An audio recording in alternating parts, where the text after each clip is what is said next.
ਜਦੋਂ ਮੈਂ ਜਾਣਾ ਸੀਗਾ ਉਦੋਂ ਵੀ ਗੱਲ ਹੋਈ ਤੇ ਉਹਨਾਂ ਨੇ ਇਹੀ ਚੀਜ਼ ਕਹੀ ਵੀ ਬੇਟਾ ਤੂੰ ਆ ਜਾ ਵੀ ਅਸੀਂ ਤੇਰੇ ਨਾਲ ਆ। ਇੱਥੇ ਬਹੁਤ ਬੁਰੇ ਹਾਲਾਤ ਵੀ ਹੈਗੇ ਆ ਪਰ ਅਸੀਂ ਤੇਰੇ ਨਾਲ ਹਮੇਸ਼ਾ ਖੜੇ ਆ। ਪਰ ਉੱਥੇ ਜਾ ਕੇ 10 ਦਿਨਾਂ ਦੇ ਵਿੱਚ ਹੀ ਉਹਨਾਂ ਦਾ ਰੂਪ ਚੇਂਜ ਹੋਣਾ ਸ਼ੁਰੂ ਹੋ ਗਿਆ। ਬੜੀਆਂ ਕੋਸ਼ਿਸ਼ਾਂ ਕੀਤੀਆਂ ਪਰ ਕਿਤੋਂ ਵੀ ਸਫਲਤਾ ਹਾਸਲ ਨਾ ਮਿਲੀ ਹੈ ਨਾ। ਫਿਰ ਇੱਕ ਉੱਥੇ ਇਹ ਵੀ ਦਿੱਕਤ ਆ ਵੀ ਜੌਬ ਦੇ ਲਈ ਨਾ ਜਿੱਦਾਂ ਸਿਫਾਰਿਸ਼ ਬਹੁਤ ਮੰਗਦੇ ਆ, ਪਰ ਜਦੋਂ ਹਰ ਇੱਕ ਚੀਜ਼ ਮੇਰੇ ਤੇ ਹਾਵੀ ਹੋ ਗਈ, ਕਿਸੇ ਨੇ ਸਾਥ ਨਹੀਂ ਦਿੱਤਾ, ਸਾਰੇ ਪਾਸੇ ਹਟਦੇ ਗਏ ਹੈ ਨਾ, ਸਾਰੇ ਆਪਣਾ ਆਪਣਾ ਮਤਲਬ ਕੱਢਦੇ ਰਹੇ। ਉਸ ਟਾਈਮ ਫਿਰ ਦਿੱਕਤਾਂ ਜ਼ਿਆਦਾ ਵਧੀਆ ਤੇ ਫਿਰ ਫੈਸਲਾ ਲਿਆ ਵੀ ਮੈਂ ਵਾਪਸ ਆਉਣਾ। ਪਰ ਉਹ ਕਹਿੰਦੇ ਹੁੰਦੇ ਨਾ ਵੀ ਹਰ ਜਗ੍ਹਾ ਤੁਹਾਨੂੰ ਕਿਸੇ ਨਾ ਕਿਸੇ ਸਾਥ ਦੀ ਲੋੜ ਪੈਂਦੀ ਹੈ। ਵੀ ਜੇ ਤੁਸੀਂ ਕਹੋ ਵੀ ਤੁਸੀਂ ਇਕੱਲੇ ਹੀ ਭਲਵਾਨ ਹੋ ਹੈ ਨਾ, ਸਾਰਾ ਕੁਝ ਤੁਸੀਂ ਇਕੱਲੇ ਕਰ ਲਓਗੇ, ਇਹ ਚੀਜ਼ ਨਹੀਂ ਹੁੰਦੀ। ਤੋ ਇਹਦਾ ਇੱਥੇ ਹੀ ਬੈਠੀ ਆ, ਲੋਕੀ ਤਾਂ ਕੈਨੇਡਾ ਤੁਰੇ ਹੋਏ ਵਾਪਸ ਆ ਗਈ, ਏਦਾਂ ਦੀਆਂ ਗੱਲਾਂ ਸੁਣਨ ਨੂੰ ਮਿਲਦੀਆਂ। ਜਾਂ ਫਿਰ ਇਹ ਸੁਣਨ ਨੂੰ ਮਿਲਦਾ ਇਹ ਤਾਂ ਮੋਟੀ ਸੀਗੀ, ਇਹਦੇ ਤੋਂ ਕੰਮ ਨਹੀਂ ਹੋਇਆ ਹੈਗਾ ਹੈ ਨਾ, ਵੀ ਇਹ ਤਾਂ ਖਾਂਦੀ ਬਹੁਤ ਹੋਣੀ ਆ, ਇਹਦੀਆਂ ਰੋਟੀਆਂ ਦਾ ਕੌਣ ਖਰਚਾ ਚੱਕੇ ਹੈ ਨਾ। ਜਿਨ੍ਹਾਂ ਕਰਕੇ ਮੇਰਾ weight ਪੁੱਟ ਔਨ ਹੋਇਆ ਉਹ ਪ੍ਰੋਬਲਮਸ ਅੱਜ ਵੀ ਹੈਗੀਆਂ, ਉਹਨਾਂ ਦੇ ਨਾਲ ਅੱਜ ਵੀ ਮੈਨੂੰ ਲੜਨਾ ਪੈ ਰਿਹਾ। ਪਰ ਕਿਤੇ ਨਾ ਕਿਤੇ ਜਿਹੜੀ ਮੈਂਟਲੀ ਸਟ੍ਰੈਸ ਸੀਗਾ ਮੇਰਾ ਜਾਂ ਡਿਪਰੈਸ਼ਨ ਸੀਗਾ, ਉਹ ਦਵਾਈਆਂ ਨੇ ਘੱਟ, ਹਸਬੈਂਡ ਦੇ ਸਾਥ ਨੇ ਜ਼ਿਆਦਾ ਉਹਨੂੰ ਠੀਕ ਕੀਤਾ। ਮੇਰੇ ਨਾਲ ਕੁਛ ਏਦਾਂ ਹੋਇਆ ਵੀ ਲੋਕਾਂ ਨੇ ਨਾ ਥੋੜਾ ਜਿਹਾ ਮੇਰਾ ਸੁਣ ਕੇ ਵੀ ਹਾਂ ਜੀ ਇਹਨੇ ਹਾਲਾਤ ਦੱਸਿਆ, ਤਾਂ ਲੋਕਾਂ ਨੇ ਉਹਨਾਂ ਨੂੰ ਹਾਲਾਤਾਂ ਨੂੰ ਸਮਝਣਾ ਤਾਂ ਕੀ ਸੀ, ਉਹਨਾਂ ਨੇ ਮੈਨੂੰ ਜੱਜ ਕਰਨਾ ਸ਼ੁਰੂ ਕਰ ਦਿੱਤਾ। ਜੇ ਦੇਖੋ ਹੁਣ ਜੇ ਮੈਂ ਉੱਥੇ ਰਹਿ ਕੇ ਮਰ ਜਾਂਦੀ ਹਾਂ, ਜਿੱਦਾਂ ਮੈਨੂੰ ਇੰਨੀ ਮੇਰੀ ਤਬੀਅਤ ਖਰਾਬ ਹੋ ਗਈ, ਫਿਰ ਲੋਕਾਂ ਨੇ ਮੇਰੇ ਨਾਲ ਸਿੰਪੈਥੀ ਗੇਨ ਕਰਨੀ ਸੀ। ਸੋਸ਼ਲ ਮੀਡੀਆ ਤੇ ਕਿੰਨੇ ਪੇजेस ਬਣੇ ਹੋਏ ਆ, ਤੁਸੀਂ ਉਹਨਾਂ ਤੇ ਦੇਖ ਸਕਦੇ ਹੋ ਵੀ ਕੈਨੇਡਾ ਦੇ ਵਿੱਚ ਕੀ ਕੁਝ ਹੋ ਰਿਹਾ ਆ। ਰਿਸੈਸ਼ਨ ਉੱਥੇ ਸਟਾਰਟ ਹੋ ਗਈ ਹੈ, ਜੌਬਸ ਦੀ ਕਮੀ ਉੱਥੇ ਹੋ ਗਈ ਹੈ, ਕਿੰਨੇ ਮਰਡਰਸ ਹੋ ਰਹੇ ਆ ਹੈ ਨਾ, ਕਿੰਨੀਆਂ ਮਤਲਬ ਗਰਲਸ ਦੇ ਨਾਲ ਕਿੰਨਾ ਗਲਤ ਹੋ ਰਿਹਾ ਆ। ਘਰ ਦੇ ਵਿੱਚ ਤੁਹਾਨੂੰ ਪਤਾ ਇੱਕ ਮੇਰੇ ਬ੍ਰਦਰ ਦਾ ਬਰਥ ਹੋਇਆ ਸੀਗਾ 14 ਸਾਲਾਂ ਬਾਅਦ, ਤੇ ਉਸ ਤੋਂ 5 ਸਾਲ ਬਾਅਦ ਮੇਰਾ ਬਰਥ ਹੋਇਆ। ਵੀ ਅਸੀਂ ਬਹੁਤ ਲੇਟ ਹੋਏ ਸੀਗੇ ਹੈ ਨਾ, ਤੇ ਘਰ 'ਚ ਇੱਕ ਅਲੱਗ ਹੀ ਖੁਸ਼ੀ ਸੀ ਜਦੋਂ ਪੈਦਾ ਹੋਈ ਸੀ। ਪਰ ਜਦੋਂ ਬ੍ਰਦਰ ਦੀ ਡੈਥ ਹੋਈ ਤਾਂ ਮੰਮੀ ਪਾਪਾ ਇੱਕਦਮ ਟੁੱਟ ਗਏ। ਚਲੋ ਹੌਲੀ ਹੌਲੀ ਫਿਰ ਥੋੜ੍ਹਾ ਜਿਹਾ ਸੰਭਲੇ ਹੀ ਸੀਗੇ ਹਲੇ ਕਿ ਬ੍ਰਦਰ ਤੋਂ ਬਾਅਦ ਪਾਪਾ ਦੀ ਡੈਥ ਹੋ ਗਈ।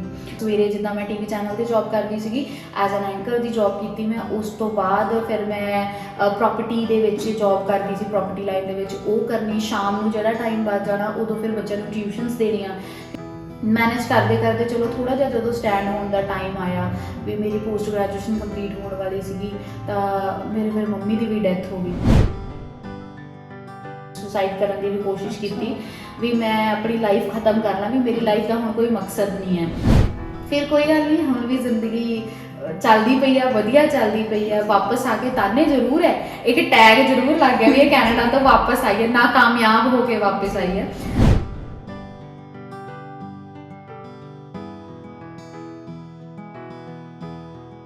ਸਤਿ ਸ਼੍ਰੀ ਅਕਾਲ ਜੀ। ਅਡੋਲ ਪੰਜਾਬੀ ਚੈਨਲ ਦੇਖ ਰਹੇ ਸਾਰੇ ਦਰਸ਼ਕਾਂ ਦਾ ਸਵਾਗਤ। ਮੈਂ ਤੁਹਾਡੇ ਨਾਲ ਪ੍ਰਦੀਪ ਅਡੋਲ।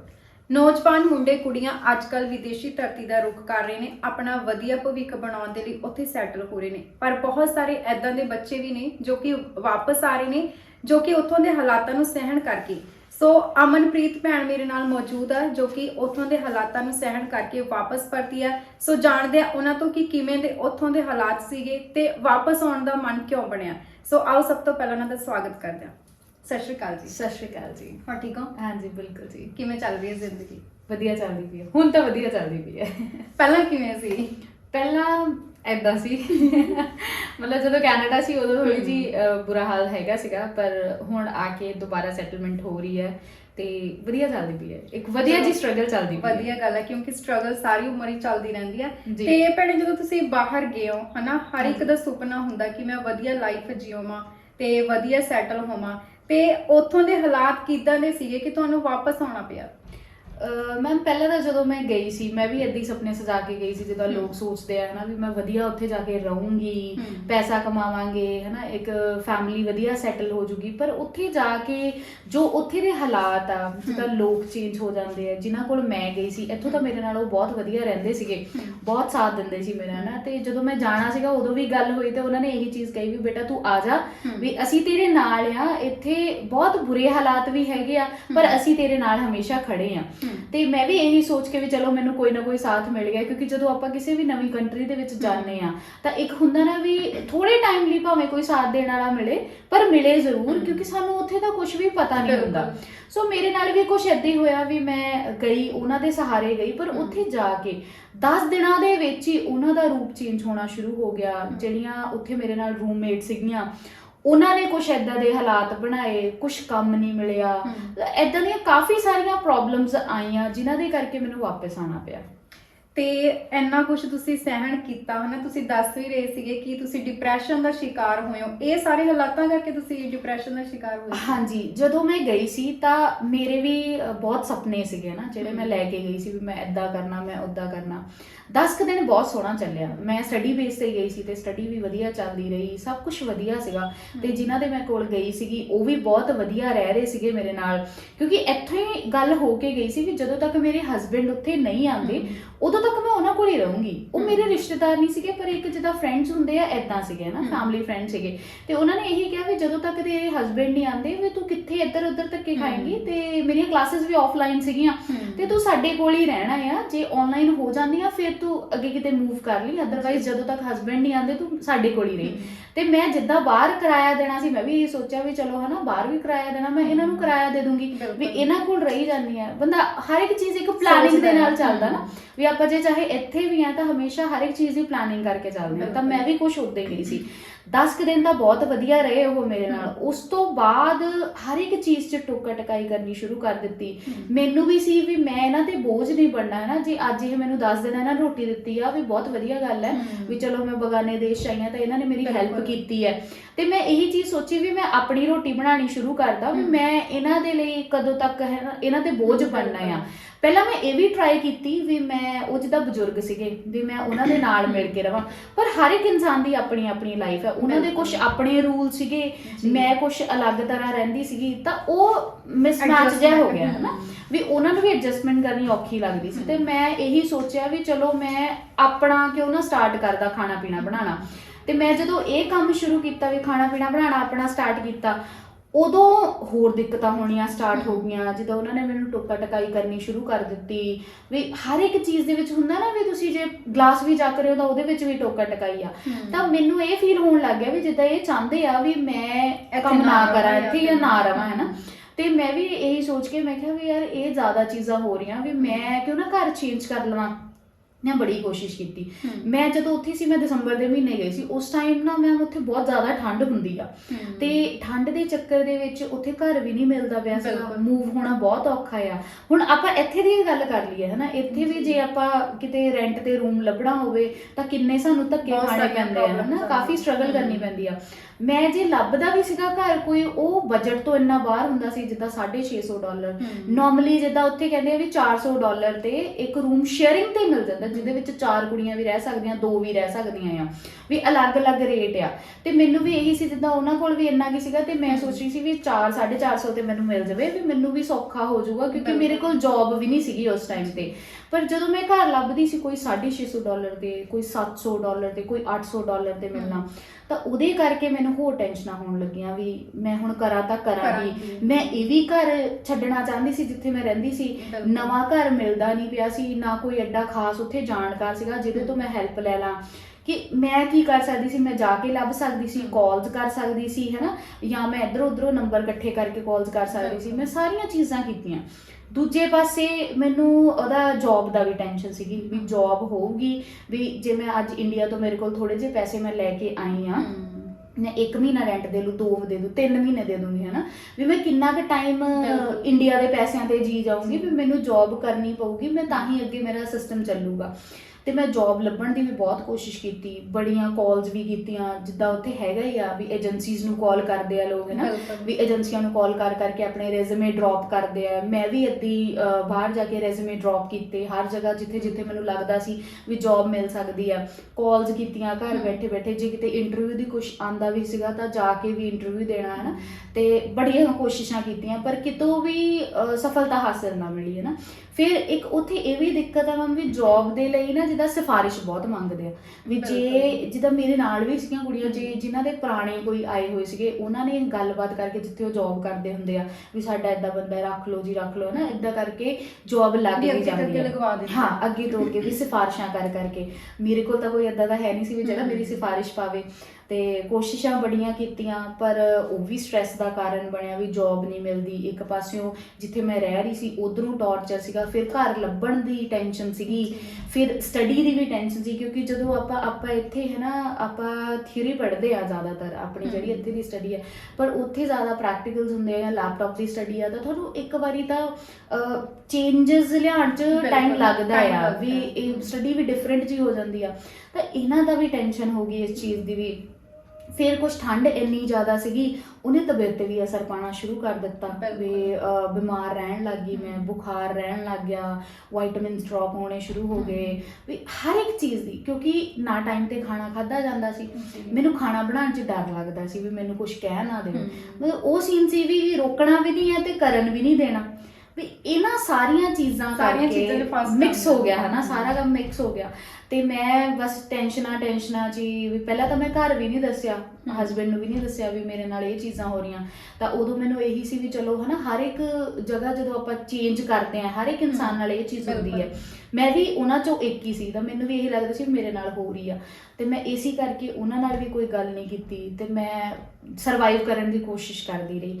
ਪਰ ਜਦੋਂ ਹਰ ਇੱਕ ਚੀਜ਼ ਮੇਰੇ ਤੇ ਹਾਵੀ ਹੋ ਗਈ, ਕਿਸੇ ਨੇ ਸਾਥ ਨਹੀਂ ਦਿੱਤਾ, ਸਾਰੇ ਪਾਸੇ ਹਟਦੇ ਗਏ ਹੈ ਨਾ, ਸਾਰੇ ਆਪਣਾ ਮਤਲਬ ਕੱਢਦੇ ਰਹੇ, ਉਸ ਟਾਈਮ ਫਿਰ ਦਿੱਕਤਾਂ ਜ਼ਿਆਦਾ ਵਧੀਆ, ਤੇ ਫਿਰ ਫੈਸਲਾ ਲਿਆ ਵੀ ਮੈਂ ਵਾਪਸ ਆਉਣਾ ਹੈ।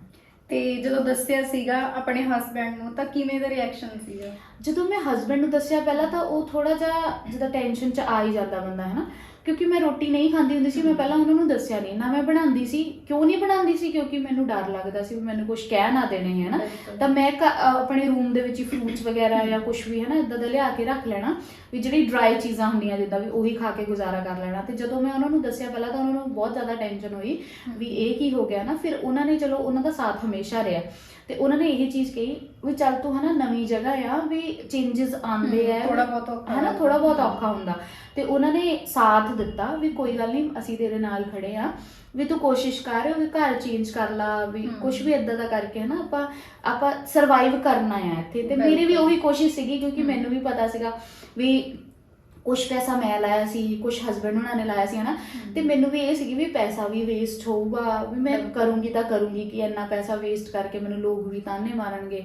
ਸਾਰੀਆਂ ਚੀਜ਼ਾਂ ਦਿਮਾਗ 'ਚ ਆਉਂਦੀਆਂ ਸੀ, ਕੋਸ਼ਿਸ਼ਾਂ ਬਹੁਤ ਕੀਤੀਆਂ, ਪਰ ਉਹ ਕਹਿੰਦੇ ਹੁੰਦੇ ਨਾ ਵੀ ਹਰ ਜਗ੍ਹਾ ਤੁਹਾਨੂੰ ਕਿਸੇ ਨਾ ਕਿਸੇ ਸਾਥ ਦੀ ਲੋੜ ਪੈਂਦੀ ਹੈ। ਵੀ ਜੇ ਤੁਸੀਂ ਕਹੋ ਵੀ ਤੁਸੀਂ ਇਕੱਲੇ ਹੀ ਭਲਵਾਨ ਹੋ ਹੈ ਨਾ, ਸਾਰਾ ਕੁਝ ਤੁਸੀਂ ਇਕੱਲੇ ਕਰ ਲਓਗੇ, ਇਹ ਚੀਜ਼ ਨਹੀਂ ਹੁੰਦੀ।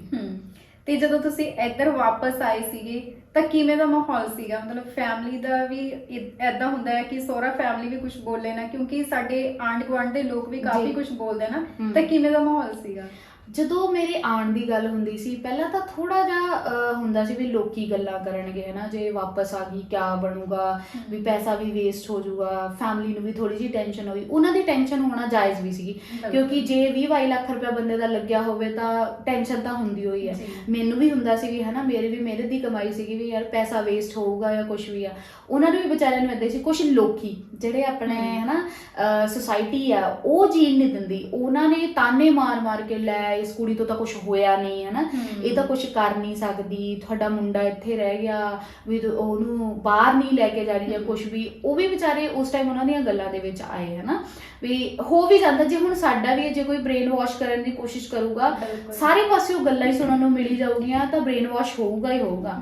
ਉਸ ਟਾਈਮ ਥੋੜਾ ਜਿਹਾ ਔਖਾ ਹੋਇਆ, ਪਰ ਹਸਬੈਂਡ ਦਾ ਸਾਥ ਹਮੇਸ਼ਾ ਸੀਗਾ। ਉਹਨਾਂ ਨੇ ਪੂਰਾ ਕਦਮ ਨਾਲ ਕਦਮ ਮਿਲਾ ਕੇ ਸਾਥ ਦਿੱਤਾ, ਉਹਨਾਂ ਦੇ ਕਰਕੇ ਹੀ ਅੱਜ ਇੱਥੇ ਹੈਗੀ। ਉਹਨਾਂ ਨੇ ਸਾਥ ਦਿੱਤਾ ਤਾਂ ਵਾਪਸ ਆਈ ਮੈਂ।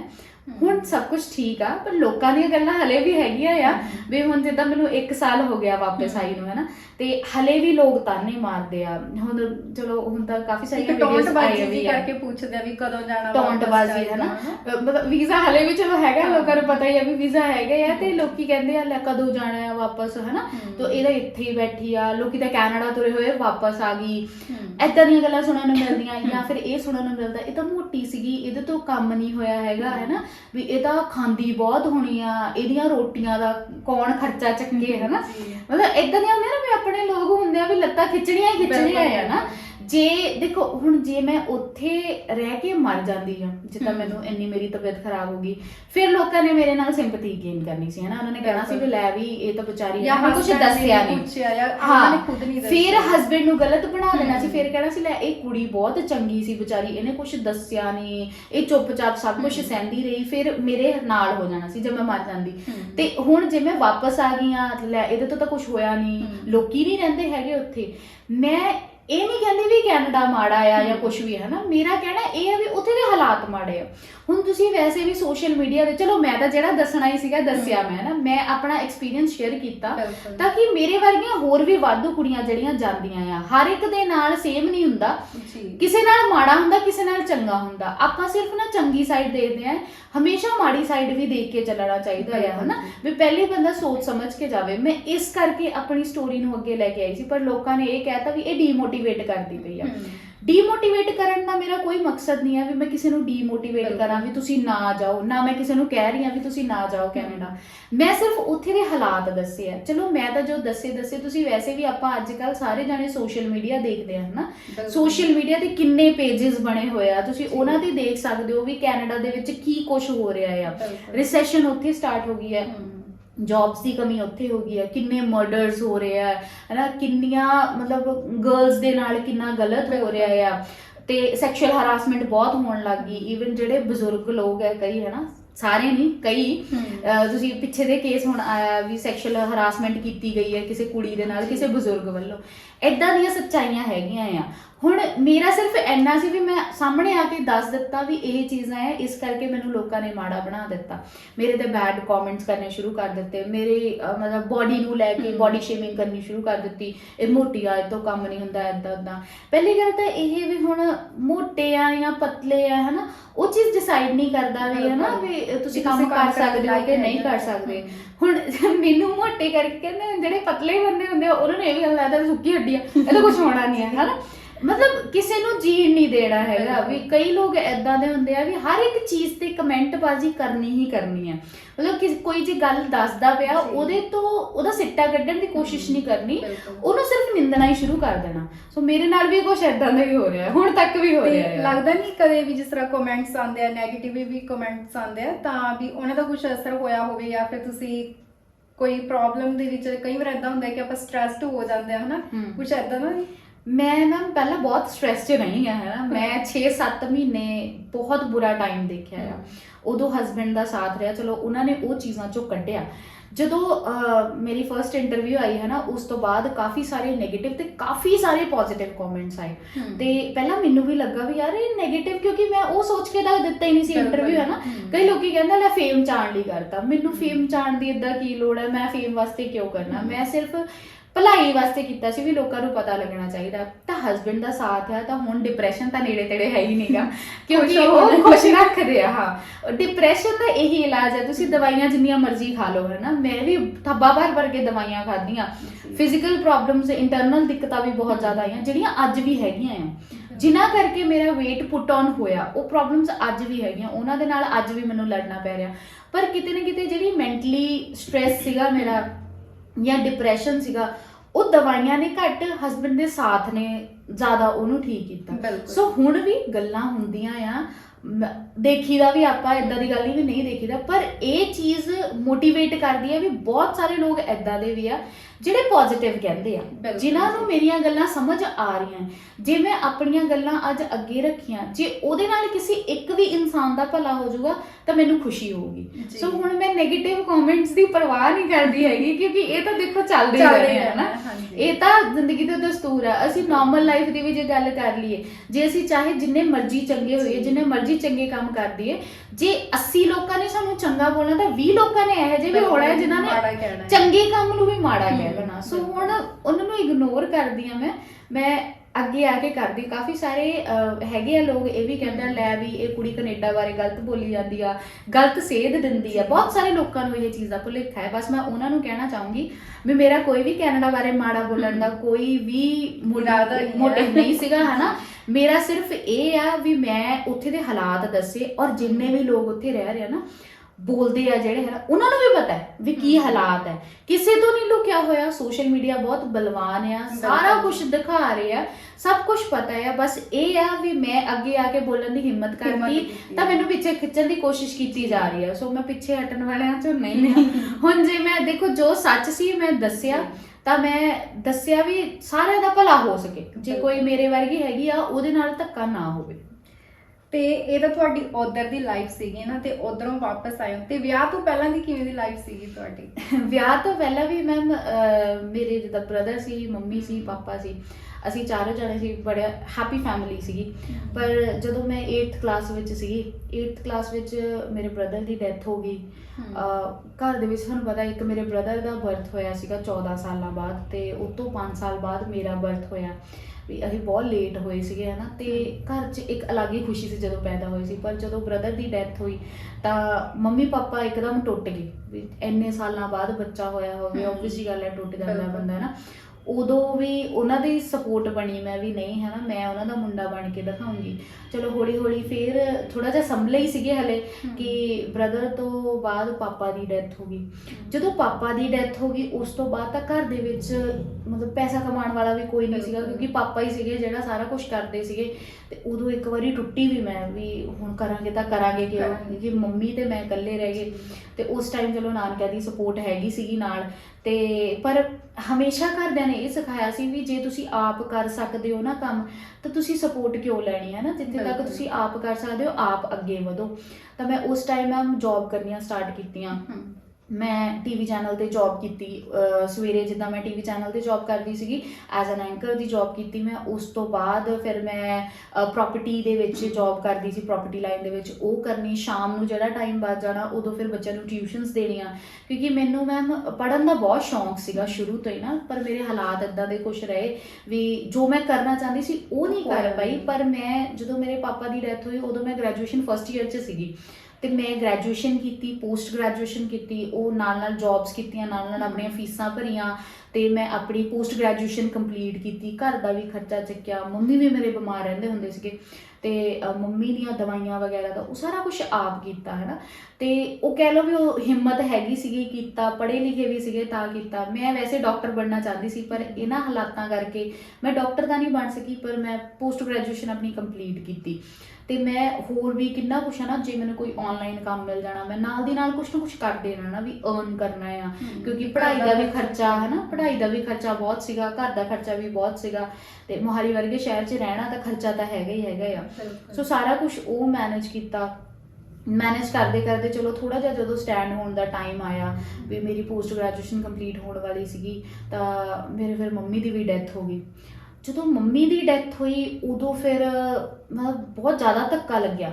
ਉਦੋਂ ਇੱਕਦਮ ਤਾਂ ਇੱਦਾਂ ਹੋਇਆ ਵੀ ਹੁਣ ਜ਼ਿੰਦਗੀ 'ਚ ਕੁਛ ਰਹਿ ਹੀ ਨਹੀਂ ਗਿਆ ਨਾ, ਵੀ ਬ੍ਰਦਰ ਤੋਂ ਬਾਅਦ ਜਿੱਦਾਂ ਮੰਮੀ ਪਾਪਾ ਨੂੰ ਸਾਂਭਣਾ ਸੀਗਾ, ਪਾਪਾ ਤੋਂ ਬਾਅਦ ਮੰਮੀ ਸੀਗੇ ਵੀ ਮੰਮੀ ਨੂੰ ਸਾਂਭਣਾ ਆ, ਤੇ ਮੰਮੀ ਤੋਂ ਬਾਅਦ ਤਾਂ ਇੱਕਦਮ ਮੈਂ ਟੁੱਟ ਗਈ ਵੀ ਮੈਂ ਹੁਣ ਜੇ ਜੀਣਾ ਵੀ ਆ ਤਾਂ ਕਿਹਦੇ ਲਈ ਜੀਣਾ ਆ ਨਾ।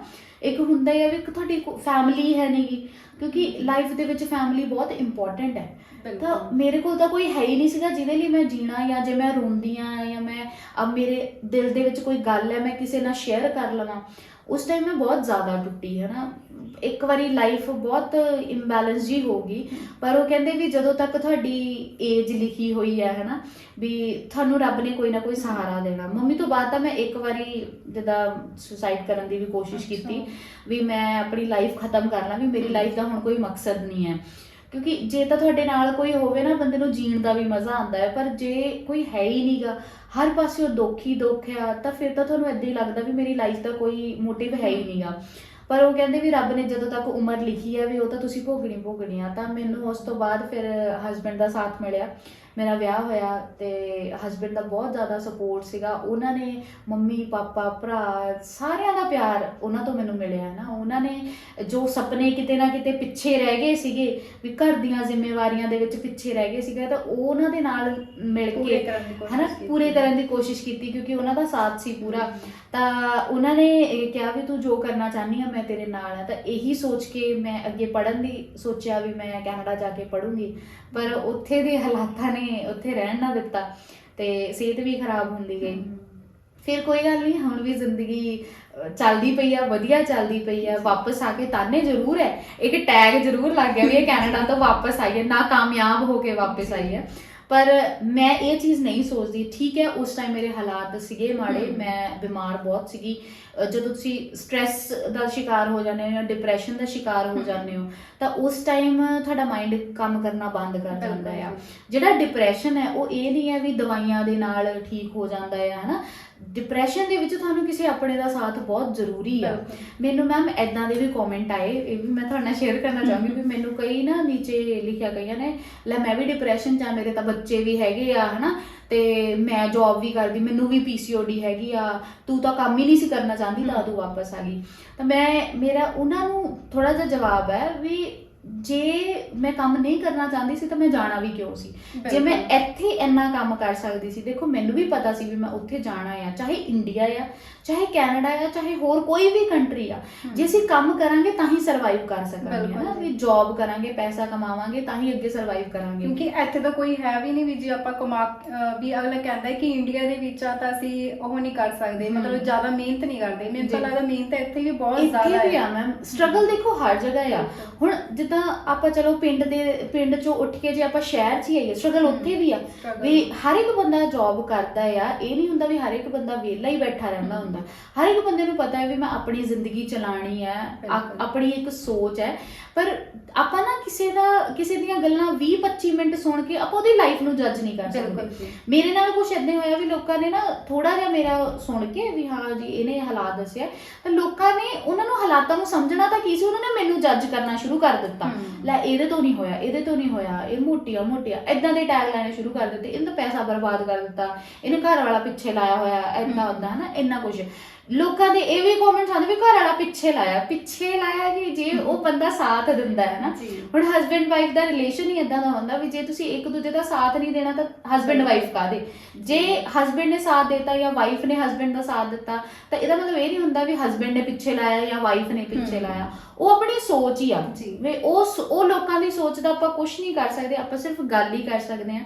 ਜਿਹਨੇ ਜਿੱਦਾਂ ਸੋਚਣਾ, ਜਿਹਨੇ ਗਲਤ ਸੋਚਣਾ ਨਾ, ਮੈਂ ਚਾਹੇ ਨਾ ਮਤਲਬ ਜਿੰਨਾ ਮਰਜ਼ੀ ਬੋਲਦਾ ਹੈ ਨਾ ਚੰਗਾ, ਉਹਨਾਂ ਨੇ ਉਹਦੇ ਚੋਂ ਵੀ ਕੁਛ ਨਾ ਕੁਛ ਮਾੜੀ ਚੀਜ਼ ਕੱਢ ਹੀ ਲੈਣੀ ਹੈ ਵੀ ਜੇ ਇੱਕ ਵੀ ਵਰਡ ਆ ਉਹਨੂੰ ਵੀ ਗਲਤ ਬੋਲ ਹੀ ਦੇਣਾ ਆ। ਸੋ ਬਸ ਇਹੀ ਕਹੂੰਗੀ ਲੋਕਾਂ ਨੂੰ ਵੀ 20-25 ਮਿੰਟ ਦਾ ਕੁਛ ਵੀ ਇੰਟਰਵਿਊ ਦੇਖ ਕੇ ਕਿਸੇ ਨੂੰ ਜੱਜ ਨਾ ਕਰਿਆ ਕਰੋ। ਬੈਕ ਲਾਈਫ 'ਚ ਵੀ ਬਹੁਤ ਕੁਛ ਹੁੰਦਾ ਆ। ਜੇ ਕੋਈ ਆਪਣਾ ਐਕਸਪੀਰੀਅੰਸ ਸ਼ੇਅਰ ਕਰਦਾ ਹੈ ਆ ਕੇ, ਉਹਦੇ ਤੋਂ ਸਿੱਖਣ ਦੀ ਕੋਸ਼ਿਸ਼ ਕਰਿਆ ਕਰੋ, ਨਾ ਕਿ ਉਸ ਬੰਦੇ ਨੂੰ ਥੱਲੇ ਸੁੱਟਣ ਦੀ ਜਾਂ ਉਸ ਬੰਦੇ ਨੂੰ ਨਿੰਦਣ ਦੀ ਕੋਸ਼ਿਸ਼ ਕਰਿਆ ਕਰੋ। ਤੇ ਅੱਜ ਕੱਲ ਤੁਸੀਂ ਕੀ ਕੰਮ ਕਰਦੇ ਹੋ? ਅੱਜ ਕੱਲ ਮੈਂ ਵਾਪਸ ਆ ਕੇ ਵਲੌਗਿੰਗ, ਅਸੀਂ ਪਹਿਲਾਂ ਵੀ ਕਰਦੇ ਸੀਗੇ ਵਲੌਗਿੰਗ, ਜਿੱਦਾਂ ਜਦੋਂ ਮੈਂ ਕੈਨੇਡਾ ਜਾਣ ਤੋਂ ਪਹਿਲਾਂ ਵੀ ਕਰਦੇ ਸੀ, ਕਿਉਂਕਿ ਸ਼ੌਕ ਸੀ ਸਾਨੂੰ ਦੋਨਾਂ ਨੂੰ, ਹੈ ਨਾ। ਮੇਰੇ ਹਸਬੈਂਡ ਨੂੰ ਐਡੀਟਿੰਗ ਦਾ ਸ਼ੌਕ ਹੈ, ਉਹ ਐਡੀਟਿੰਗ ਦਾ ਵੀ ਕਰਦੇ ਆ ਤੇ ਨਾਲ ਅਸੀਂ ਵਲੌਗਿੰਗ ਕਰੀਦੀ ਹੈ। ਤੇ ਹੁਣ ਮੈਂ ਜਦੋਂ ਦੀ ਮੈਂ ਸਟੇਬਲ ਹੋਈ ਹਾਂ ਵਾਪਸ ਆ ਕੇ, ਤੇ ਮੈਂ ਵੈਸਟਰਨ ਵੇਅਰ ਦਾ ਕੱਪੜਿਆਂ ਦਾ ਕੰਮ ਸਟਾਰਟ ਕੀਤਾ, ਆਨਲਾਈਨ ਸਟੋਰ ਖੋਲਿਆ ਆ ਤੇ ਮੈਂ ਉਹ ਵੀ ਚਲਾ ਰਹੀ ਹਾਂ ਤੇ ਨਾਲ ਅਸੀਂ ਵਲੌਗਿੰਗ ਵੀ ਕਰੀ। ਵਧੀਆ ਚੱਲੀ ਜਾਂਦਾ? ਹਾਂਜੀ, ਵਧੀਆ ਚੱਲੀ ਜਾਂਦਾ ਮੈਮ। ਸਟਰਗਲ ਹੈਗੀ ਆ, ਇੱਥੇ ਵੀ ਹੈਗੀ ਆ, ਇਹ ਨਹੀਂ ਆ ਵੀ ਇਹ ਚੱਲਦੀ ਰਹਿਣੀ ਆ ਮੈਮ। ਜੇ ਲਾਈਫ 'ਚ ਸਟਰਗਲ ਹੀ ਖਤਮ ਹੋ ਗਈ ਤਾਂ ਲਾਈਫ ਕਾਹਦੀ ਹੈ? ਜੇ ਹਰ ਇੱਕ ਚੀਜ਼ ਸਾਨੂੰ ਬੈਠੇ ਬਿਠਾਇਆ ਮਿਲਣ ਲੱਗ ਗਈ ਫਿਰ ਲਾਈਫ ਕੁਛ ਨਹੀਂ ਹੈਗੀ। ਫਿਰ ਤਾਂ ਬਸ ਵੀ ਇੱਕ ਸਟ੍ਰੇਟ ਲਾਈਨ ਆ ਵੀ ਬਸ ਤੁਹਾਨੂੰ ਸਭ ਕੁਝ ਆਈ ਜਾਂਦਾ ਹੈ, ਹਨਾ। ਜਦ ਤੱਕ ਅਪਸ ਐਂਡ ਡਾਊਨ ਨਹੀਂ ਹੋਗੇ ਲਾਈਫ ਦੇ ਵਿੱਚ, ਸਟਰਗਲ ਨਹੀਂ ਹੋਊਗੀ, ਉਦੋਂ ਤੱਕ ਫਿਰ ਸਾਨੂੰ ਐਕਸਪੀਰੀਅੰਸ ਵੀ ਨਹੀਂ ਆਉਣਗੇ। ਸੋ ਮੈਂ ਤਾਂ ਜਿੰਨੇ ਵੀ ਅੱਜ ਤੱਕ ਜੋ ਵੀ ਮੇਰੀ ਲਾਈਫ ਦੇ ਵਿੱਚ ਸਟਰਗਲ ਆਈ ਹੈ ਜਾਂ ਜੋ ਵੀ ਇਨਸੀਡੈਂਟਸ ਹੋਏ ਆ, ਮੈਂ ਉਹਨਾਂ ਤੋਂ ਸਿੱਖਣ ਦੀ ਕੋਸ਼ਿਸ਼ ਕੀਤੀ ਹੈ। ਸਿੱਖਿਆ ਵੀ ਬਹੁਤ ਹੈ, ਕੈਨੇਡਾ ਨੇ ਵੀ ਬਹੁਤ ਕੁਝ ਸਿਖਾਇਆ ਆ। ਪਹਿਲਾਂ ਇਦਾਂ ਹੁੰਦਾ ਸੀ ਵੀ ਜਿੱਦਾਂ ਸਾਰਿਆਂ ਨੂੰ ਹੁੰਦਾ ਵੀ ਪੈਸਾ ਕਮਾਉਣਾ ਹੈ, ਪੈਸਾ ਕਮਾਉਣਾ। ਮੈਨੂੰ ਵੀ ਉਹ ਚੀਜ਼ ਸੀਗੀ, ਪੈਸਾ ਕਮਾਉਣਾ, ਵਧੀਆ ਲਾਈਫ ਜੀਣੀ ਆ। ਪਰ ਜੋ ਮੈਂ ਇਹ 1 ਸਾਲ ਦੇ ਵਿੱਚ ਦੇਖ ਲਿਆ ਜਾਂ ਮੇਰੀ ਬੈਕ ਲਾਈਫ ਦੇ ਵਿੱਚ ਜੋ ਚੀਜ਼ਾਂ ਹੋਈਆਂ, ਤਾਂ ਮੈਨੂੰ ਅੱਜ ਦੀ ਡੇਟ 'ਚ ਇਹ ਚੀਜ਼ ਲੱਗਦੀ ਹੈ, ਪੈਸਾ ਵੀ ਇੰਪੋਰਟੈਂਟ ਹੈ, ਇਹ ਗੱਲ ਨਹੀਂ ਇੰਪੋਰਟੈਂਟ, ਪਰ ਆਪਣੀ ਜ਼ਿੰਦਗੀ ਨਾਲੋਂ ਇੰਪੋਰਟੈਂਟ ਨਹੀਂ ਹੈ। ਜੇ ਜ਼ਿੰਦਗੀ ਨਹੀਂ ਰਹੂਗੀ ਤਾਂ ਪੈਸੇ ਨੂੰ ਕਰਾਂਗੇ ਕੀ? ਜੇ ਤੁਹਾਡੀ ਲਾਈਫ ਦੇ ਵਿੱਚ ਖੁਸ਼ੀਆਂ ਨਹੀਂ ਹੈਗੀਆਂ ਤਾਂ ਫਿਰ ਪੈਸੇ ਦਾ ਕੀ ਕਰਨਾ ਆ? ਸੋ ਮੇਰਾ ਤਾਂ ਹੁਣ ਇਹੀ ਆ ਵੀ ਪੈਸਾ ਕਮਾਵਾਂਗੇ, ਬਸ ਰੱਬ ਇੰਨਾ ਕੁ ਦੇਵੇ ਵੀ ਹਾਂ ਆਈ ਚਲਾਈ ਚੱਲੀ ਜਾਵੇ ਵਧੀਆ, ਹੈ ਨਾ। ਤੇ ਪਰ ਖੁਸ਼ੀਆਂ ਜ਼ਿਆਦਾ ਇਕੱਠੀਆਂ ਕਰਨ ਦੀ ਕੋਸ਼ਿਸ਼ ਕਰਾਂਗੇ। ਤੇ ਜਾਂਦੇ ਜਾਂਦੇ ਦਰਸ਼ਕਾਂ ਨੂੰ ਕੀ ਕਹਿਣਾ ਚਾਹੋਗੇ? ਜਾਂਦੇ ਜਾਂਦੇ ਬਸ ਇਹੀ ਮੈਸੇਜ ਹੈ ਵੀ ਮੈਂ ਆਪਣੀ ਸਟੋਰੀ ਦੱਸੀ, ਉਹਦੇ ਤੋਂ ਸੋਚ ਕੇ ਮਤਲਬ ਕੋਸ਼ਿਸ਼ ਕਰਿਓ ਸੋਚਣ ਦੀ ਵੀ ਮੈਂ ਕਿਉਂ ਦੱਸੀ ਆ। ਮੈਂ ਕਿਸੇ ਨੂੰ ਨੈਗੇਟਿਵ ਨਹੀਂ ਕਰਦੀ ਪਈ, ਤੁਸੀਂ ਜਾਓ ਬਾਹਰ, ਮੈਂ ਇਹ ਨਹੀਂ ਕਹਿੰਦੀ ਨਾ ਬਾਹਰ ਜਾਓ, ਪਰ ਉੱਥੇ ਦੇ ਹਾਲਾਤ ਦੇਖ ਕੇ, ਸਾਰਾ ਕੁਝ ਦੇਖ ਕੇ, ਮੈਂ ਇਕੱਲੀ ਸੀਗੀ, ਮੇਰੇ ਨਾਲ ਬਹੁਤ ਕੁਝ ਹੋਇਆ, ਸੋ ਮੈਂ ਇਹ ਨਹੀਂ ਚਾਹੁੰਦੀ ਵੀ ਕਿਸੇ ਹੋਰ ਨਾਲ ਹੋਵੇ। ਤੇ ਬਸ ਕੁੜੀਆਂ ਨੂੰ ਵੀ ਇਹੀ ਆ ਵੀ ਜੇ ਜਾਣਦੇ ਹੋ ਤਾਂ ਵਧੀਆ ਰਹੋ, ਵੀ ਮਤਲਬ ਗਲਤ ਕੰਮਾਂ ਵੱਲ ਨਾ ਪਿਓ। ਜੇ ਮੈਂ ਵੀ ਸ਼ਾਇਦ ਮੈਂ ਗਲਤ ਕੰਮਾਂ ਵੱਲ ਪੈ ਜਾਂਦੀ ਨਾ, ਫਿਰ ਲੋਕਾਂ ਨੂੰ ਮੈਂ ਚੰਗੀ ਲੱਗਣਾ ਸੀ, ਲੈ ਚੰਗਾ ਹੋਇਆ ਹੈ ਨਾ ਇਹਨੇ ਕਰ ਲਿਆ। ਪਰ ਉਹੀ ਕਹਿ ਲਓ ਵੀ ਜੇ ਕੋਈ ਚੰਗਾ ਕਰਦਾ ਹੈ ਤਾਂ ਉਹਨੂੰ ਮਾੜਾ ਵੀ ਨਾ ਬੋਲਿਆ ਕਰੋ। ਹਰ ਇੱਕ ਬੰਦੇ ਦੀ ਆਪਣੀ ਆਪਣੀ ਲਾਈਫ ਹੁੰਦੀ ਆ, ਆਪਣੇ ਹਿਸਾਬ ਨਾਲ ਉਹ ਚੰਗਾ ਕਰਨ ਦੀ ਕੋਸ਼ਿਸ਼ ਕਰਦਾ ਆ, ਪਰ ਕਿਸੇ ਨੂੰ ਨਿੰਦਣਾ ਨਹੀਂ ਚਾਹੀਦਾ। ਸੋ ਭੈਣੇ ਤੁਹਾਡਾ ਬਹੁਤ ਬਹੁਤ ਧੰਨਵਾਦ, ਤੁਸੀਂ ਇੱਕ ਵਧੀਆ ਮੈਸੇਜ ਦੇਣ ਦੀ ਕੋਸ਼ਿਸ਼ ਕੀਤੀ ਹੈ ਨਾ, ਸੋ ਤੁਹਾਡਾ ਬਹੁਤ ਬਹੁਤ ਧੰਨਵਾਦ। ਸੋ ਇਹ ਸਨ ਸਾਡੇ ਨਾਲ ਭੈਣ ਅਮਨਪ੍ਰੀਤ ਕੌਰ, ਜਿਨ੍ਹਾਂ ਨੇ ਦੱਸਿਆ ਕਿ ਕਿਵੇਂ ਉੱਥੇ ਕੈਨੇਡਾ ਦੇ ਹਾਲਾਤਾਂ ਦੇ ਨਾਲ ਉਹ ਨਜਿੱਠੇ ਨੇ ਤੇ ਇੱਥੇ ਵਾਪਸ ਆਏ ਨੇ। ਹਾਲਾਂਕਿ ਲੋਕ ਬਹੁਤ ਕੁਝ ਕਹਿੰਦੇ ਨੇ, ਪਰ ਉਹਨਾਂ ਦੀ ਸਟਰਗਲ ਲਾਈਫ ਹਜੇ ਵੀ ਆ, ਤੇ ਸਟਰਗਲ ਮੈਨੂੰ ਲੱਗਦਾ ਕਿ ਸਾਰੀ ਉਮਰ ਚੱਲਦੀ ਰਹਿਣੀ ਹੈ, ਕਿਉਂਕਿ ਇਨਸਾਨ ਦੇ ਜ਼ਿੰਦਗੀ ਦੇ ਵਿੱਚ ਬਹੁਤ ਸਾਰੇ ਉਤਰਾਅ ਚੜਾਅ ਆਉਂਦੇ ਨੇ। ਸੋ ਉਮੀਦ ਕਰਦੇ ਹਾਂ ਕਿ ਤੁਹਾਨੂੰ ਇਹ ਵੀਡੀਓ ਚੰਗੀ ਲੱਗੀ ਹੋਵੇਗੀ। ਧੰਨਵਾਦ।